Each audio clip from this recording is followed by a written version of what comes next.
जी news के election headquarter में आपका स्वागत है। 5 राज्यों के चुनावी नतीजों पर देश के सबसे बड़े न्यूज स्टूडियो से सबसे बड़ी कवरेज। जी न्यूज लेकर आया है सत्ता का गुलाल।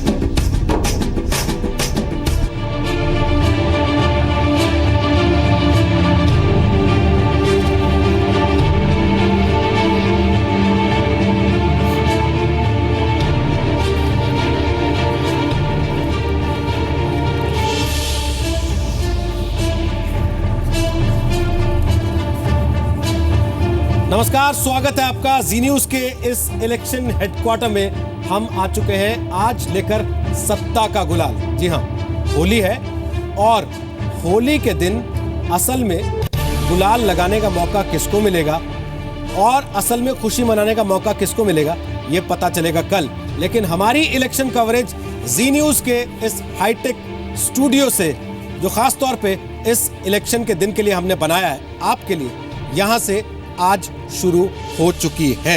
इस मैराथन कवरेज में हमारे साथ बहुत सारे खास मेहमान रहेंगे, जिसमें राजनीतिक पार्टियों के नुमाइंदे होंगे, जिसमें पॉलिटिकल एनालिस्ट होंगे, जिसमें लेखक होंगे, जिसमें गायक होंगे, कलाकार होंगे, कॉमेडियन होंगे। यानी कि चुनाव की पिक्चर का हर रंग आपको जी न्यूज के इस स्टूडियो से देखने को मिलेगा। आज 5 बजे से लगातार, यानी कि ताल ठोक के कि आज की बहस भी यही इसी स्टूडियो से होगी। कौन कौन से खास मेहमान हमारे साथ आज यहां स्टूडियो में आ चुके हैं, सबसे आपका परिचय कराएंगे। शुरुआत उत्तर प्रदेश से ही करेंगे, लेकिन उत्तर प्रदेश में भी आज एक बड़ी खबर से शुरुआत करनी पड़ेगी। चुनाव नतीजे अभी आने बाकी हैं, लेकिन उत्तर प्रदेश की स्थिति क्या है उसका अंदाजा आप इस खबर से लगा लेंगे, जो हम आपको दिखाने वाले हैं, बल्कि सुनाने वाले हैं। एक मौलाना साहब का बयान, जो कानपुर राष्ट्रीय उलेमा काउंसिल से ताल्लुक रखते हैं। वो पहुंचे आतंकी सैफुल्लाह के घर, उसके पिता के पास अफसोस करने के लिए, जिनका बेटा मारा गया, लेकिन उन्होंने उसकी लाश लेने से इनकार कर दिया। मौलाना ने अफसोस किस अंदाज में जताया, ये हम आपको दिखाएंगे। उसके बाद आप तय कीजिएगा कि वो मौलाना वहां अफसोस जताने गए थे या फिर सैफुल्लाह के पिता को भड़काने गए थे। सुनिए इस बयान।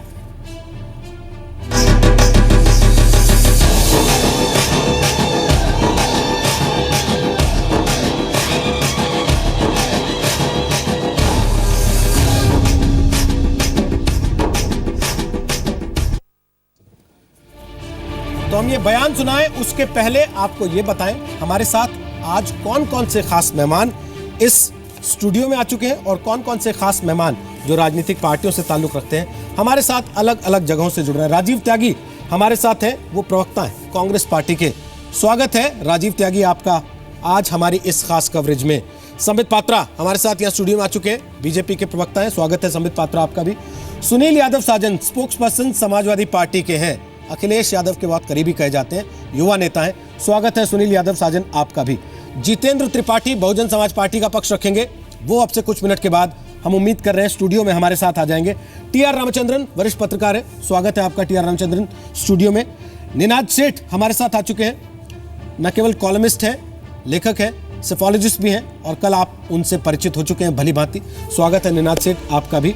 अद्वैता काला हमारे साथ आ गई हैं स्टूडियो में, कल भी आने चाहती थी, हम भी चाहते थे इस कार्यक्रम का हिस्सा बने, कल नहीं बन पाए, लेकिन स्वागत है आज से इस कवरेज में। उम्मीद कर रहे हैं लगातार वो हमारे साथ रहेंगी। पॉलिटिकल एनालिस्ट हैं, कॉलमिस्ट हैं, लेखक हैं। अवनिजेश अवस्थी से आप पहले रूबरू हो चुके हैं, दिल्ली यूनिवर्सिटी में पढ़ाते हैं, संघ विचारक के तौर पर हमारे साथ इस कार्यक्रम में शामिल हो रहे हैं।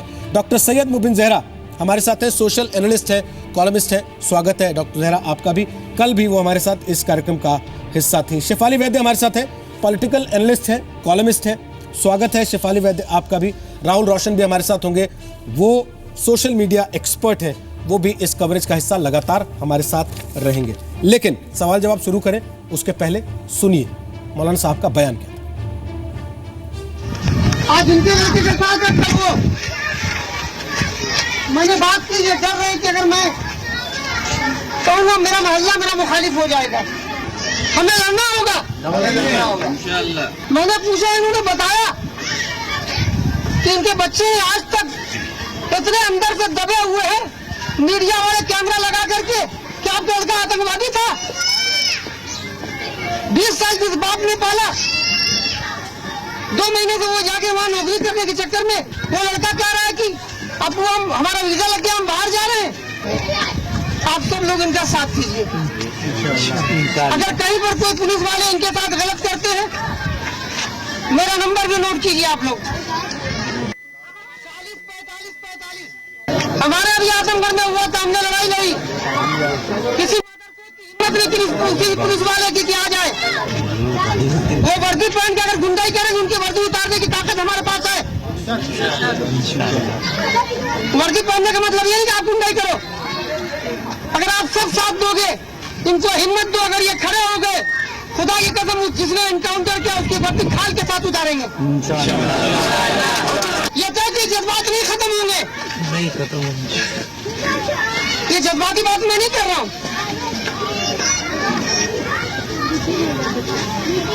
बाप ने लाश लेने से मना कर दिया। आप जानते कितना दबाव होगा इनके ऊपर। अधिकारी उनको फोन करके बता रहे हैं, धमकी दे रहे हैं। देखिए ये सब लोग आपके साथ खड़े हैं।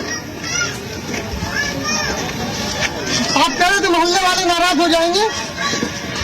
बताओ भाई, तुम लोग नाराज हो गए? साथ दोगे? जी हाँ, दिया जाएगा इंशाअल्लाह। आप तैयार होइए, सच्चाई की आइए, आप यकीन माने, हर आदमी आपके साथ खड़ा होगा और नौकरी आपकी चली जाएगी। हम सब मिलकर के डॉक्टर लादी एक बोझ पूरी जिंदगी पालेंगे, लड़ने नहीं देंगे किसी चीज की, बच्चों की शादी करेंगे। और अगर आप नहीं रहेंगे, आपका 100 साल के बाद आपका खंडा आतंकवादी कहलाएगा। मैं लड़ सकता हूँ, लेकिन आज नहीं होंगे तो अदालत एक मेरा मुकदमा फेंक देगी, भैया तुम कौन हो? एक आदमी शादी में दिलाना होगा, आप नहीं होंगे आगे को।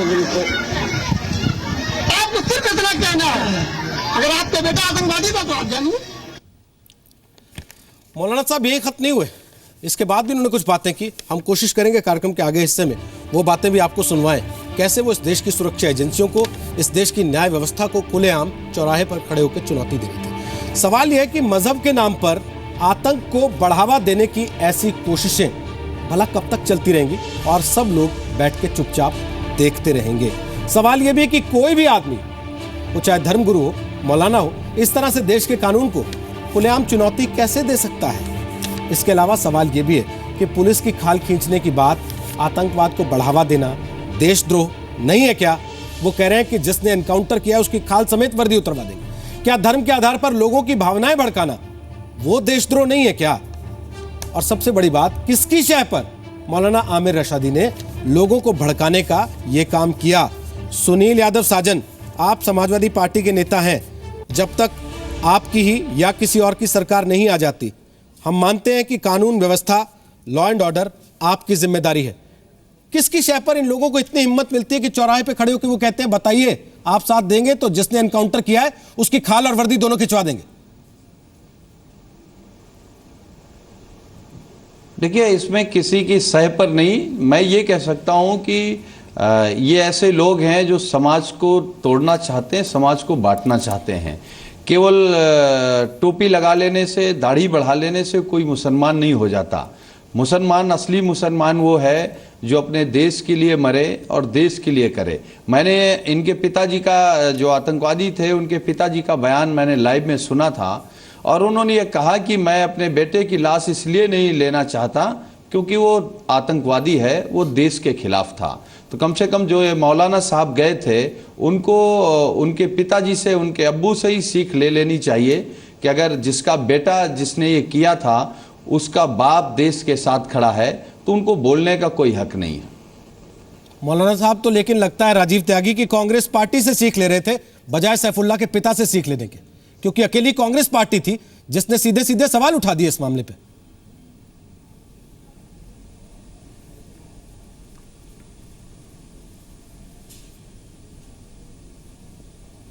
राजीव त्यागी, आपसे पूछ रहा हूं।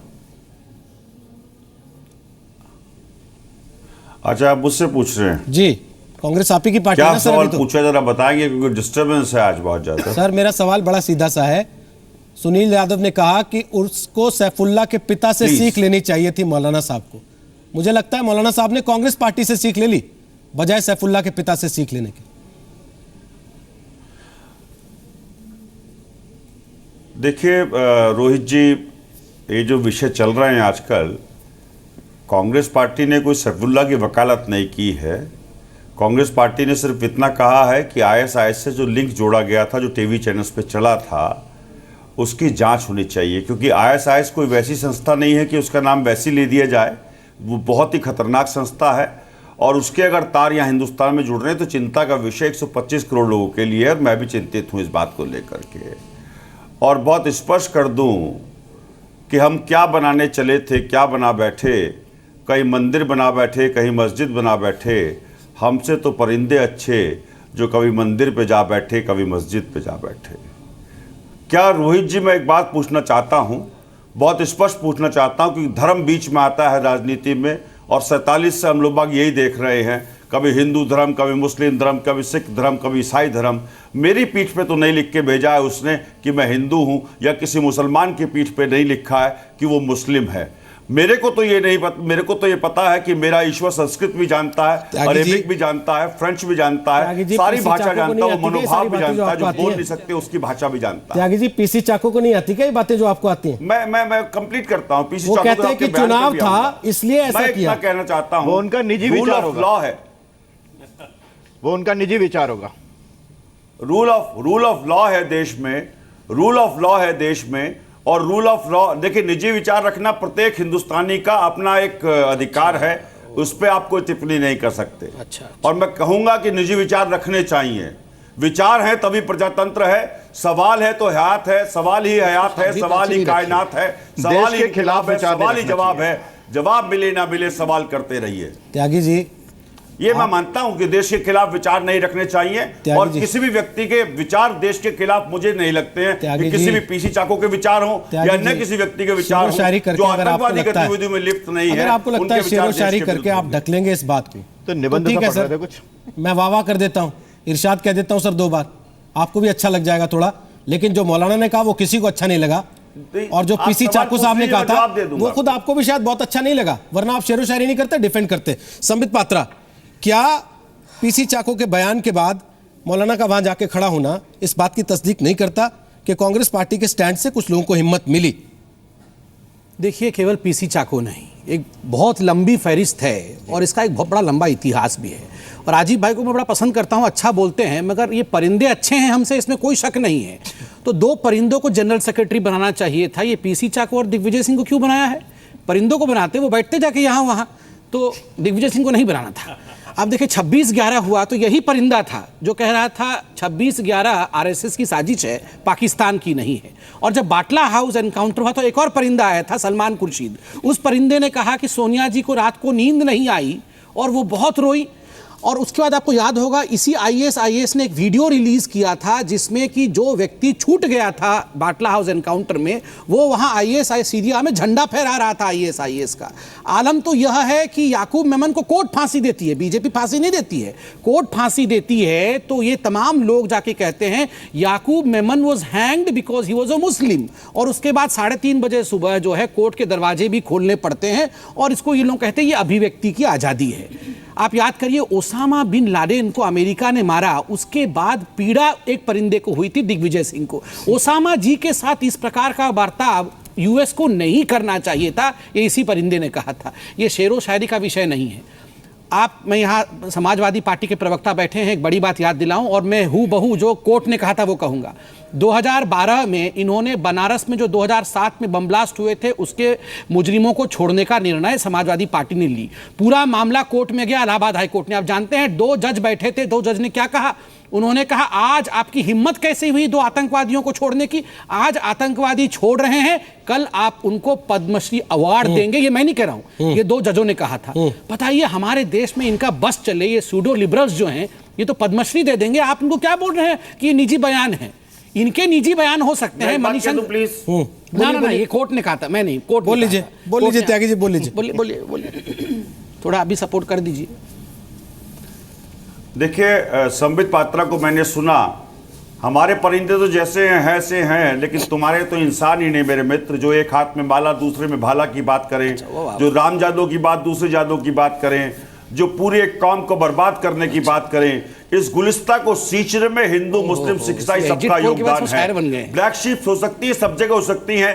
आपके यहाँ तो आईएसआई के एजेंट पकड़े गए, लेकिन आप उस पर खामोश रहते हैं। आपके यहाँ तो औरतों की वेश्यावृत्ति कराने वाले पकड़े गए गुजरात में, आप उस पर खामोश रहते हैं। आपके यहाँ तो बच्चों की तस्करी करने वाले पकड़े गए, आप उस पर खामोश रहते हैं। लेकिन मैं कहना चाहता हूं संबित पात्रा जी, परिंदों से इंसानों की तुलना मत करिए। परिंदे निश्चित रूप से बेहतर होते हैं, इसमें कहीं कोई राय नहीं है। तो बोल रहा हूं ना, दो परिंदों को बनाना था जनरल सेक्रेटरी, क्यों बनाया इंसानों को? जो प्रेम से बात नहीं करते, जो प्रेम नहीं रखना चाहते, जो देश में विकास नहीं करना चाहते, जो झूठे वादे करते हैं, जो निश्चित रूप से जुमला कहते हैं, हो रहा है सर, बताइए। परिंदे देश में अमन रखना चाहते हैं, जो प्रेम रखना चाहते हैं, जो धार्मिक टकराव नहीं करना चाहते। चुनाव खत्म हो गया, वोट पड़ चुके हैं, ये तो कोई मुशायरा पड़ चुके हैं, अब तो कल फैसला आना है। क्यों इतनी एनर्जी चुनाव वेस्ट से कर रहे हैं? कोई लेन देन नहीं है। मैं पीड़ित होता हूं, मुझे पीड़ा होती है अंदर से। पीड़ा हुआ है, बाटला हाउस एनकाउंटर में पीड़ा होती है। नहीं होती है जब पुलिस वाले और भारतीय एटीएस के जवान अपनी जान जोखिम में डाल के 11 घंटे गोलियों का सामना करते हैं सर एक आतंकवादी की। पीड़ा आपको तब नहीं होती सर जब शहर के बीचों बीच एक आतंकवादी आके रह रहा है। पीड़ा आपको तब नहीं होती सर पीड़ा आपको तब नहीं होती जब आपकी पार्टी के नेता आतंकवाद की पैरवी करने लगते हैं। सर सत्य की बात कहने वाले को 150 लोग उस कानपुर के इलाके में मारे गए, दोहराए नहीं है सर। लेकिन उसके बाद भी कोई पीड़ा है? त्यागी जी सुनिए, अब और लोगों को भी सुन लीजिए। ऊपर सुन रहे हैं। ठीक है त्यागी जी, अब और लोगों को भी सुन लीजिए, और लोगों को भी सुन लीजिए। शेफाली वैद्य, अगर राजनीतिक पार्टियों की तरफ से कहीं भरोसा नहीं होता, अगर राजनीतिक पार्टियों की तरफ से खासतौर पे कांग्रेस ने जिस तरीके का स्टैंड लिया वैसा नहीं होता, तो क्या किसी मौलाना की हिम्मत पड़ती कि वो चौराहे पे जाके बोलता, मुझे बताओ जिन्होंने एनकाउंटर किया उनकी खाल खिंचवा दूंगा वर्दी समेत? बिल्कुल। और अभी जो राजीव त्यागी जी जो शेरो शायरी की जो बातें कर रहे हैं, वो बातें उनको तब याद नहीं आई जब बाटला हाउस का एनकाउंटर हुआ था और सोनिया गांधी की आंखों में आंसू आए थे। तब नहीं हुआ था जब याकूब मेनन को मारा गया था कोर्ट के ऑर्डर से, तब इन्होंने बोला था कि उनको इसलिए मारा गया क्योंकि वो मुस्लिम है। तब नहीं आया था ये सब। अगर आप किसी एक स्टैंड लेते हैं, एक बाजू में स्टैंड लेते हैं, और आप अभी बोलते हैं कि परिंदे हैं, पीस की बात करनी चाहिए, ये सब करना चाहिए, लेकिन जब एक्चुअल डिसीजन लेने की बात आती है तब आप हमेशा एक साइड पे ही क्यों बोलते हैं? और ऐसी इस तरह पे हर तरफ whenever there is a person who is convicted for terrorism, why is the Congress always on their side? Mubin Zahra, आप कुछ कहना चाहेंगे? बिल्कुल। इनको हिम्मत कहाँ से आती है लोगों को? बिल्कुल। देखिए, मैं यहाँ पे कोई सियासत की बात नहीं करना चाहूँगी। इस तरह की बातें करना, इस तरह के जो बयान आते हैं कहीं से भी आए, वो किसी भी सेक्शन से आए, मुझे लगता है वो बिल्कुल कंडेमेबल है, उसको कंडेम करना चाहिए। और राष्ट्र से बड़ा वाकई कुछ नहीं होता। और मुझे लगता है जो सैफुल्लाह के फादर ने जो बयान दिया वो सब कुछ एकदम क्लियर कर देता है। लेकिन यहाँ पे मैं एक बात ज़रूर कहना चाहूँगी कि आज का मुसलमान वो विकास चाहता है। आज का मुसलमान नौजवान बच्चे जो हैं वो नौकरी चाहते हैं, वो आगे बढ़ना चाहते हैं। उन्हें इन सब तरह के बयानों से, सब तरह की चीज़ों से कुछ लेना देना नहीं है। और मुझे लगता है कि जो इस तरह के फैक्शंस हैं, अगर ये मौलाना साहब जो कह रहे हैं, इन लोगों को अब इनकी आंख खुल जाना चाहिए। इनको ये समझना चाहिए कि कौम को तरक्की की ज़रूरत है, कौम को आगे बढ़ना है, बच्चों को पढ़ना है, लिखना है, नौकरी करना है। इस तरह के बिल्कुल ही जो बयान जो गैर जिम्मेदाराना बयान है, इस तरह के बयान नहीं आना चाहिए। और आप इसमें देखिए कि जो हमें नज़र आ रहा है, मुझे लगता है कि उनकी फैमिली को आगे आना चाहिए सैफुल्लाह की, और उनको कंडेम करना चाहिए। इसको बिल्कुल डिनाई करना चाहिए। उनके परिवार ने कहा कि हम लाश नहीं लेंगे। हमने तो उस दिन सवाल पूछा कांग्रेस पार्टी के प्रवक्ता से कि परिवार मना कर रहा है तो आप लेंगे क्या? आप अगर पैरवी कर रहे हैं तो आप करेंगे क्या सुपुर्दे खाक? मैं यहाँ ये कहना चाह रही हूँ कि एक आम मुसलमान जो है वो ऐसा नहीं सोचता है। और ये जो बयान है ये कोई एक पॉलिटिकली मोटिवेटेड बयान है। इसकी पूरी जांच होनी चाहिए। इस तरह से इन्होंने क्यों बयान दिया, इस मौके पे क्यों बयान दिया, मेरा ये कहना है। आप कुछ कहेंगे? मैं परिवार तो बहुत शोक में होगा अभी, तो दैट इज़ अंडरस्टैंडेबल, क्योंकि जो उनके साथ हुआ है बहुत ही बुरा हुआ है। और my heart goes out to them. मेरी सोच उनकी तरफ है। उनके अब्बू हैं, उनकी अम्मी हो, उनकी पहले डेथ हो चुकी है। अच्छा, हो चुकी है, पर उनकी फैमिली डिटेल इंटरव्यू आया होगा और उन्होंने बिल्कुल साफ साफ कहा सैफुल्लाह के पिता ने कि मेरा बेटा अगर आतंकवादी है तो मैं उसकी साइड कैसे ले सकता हूँ?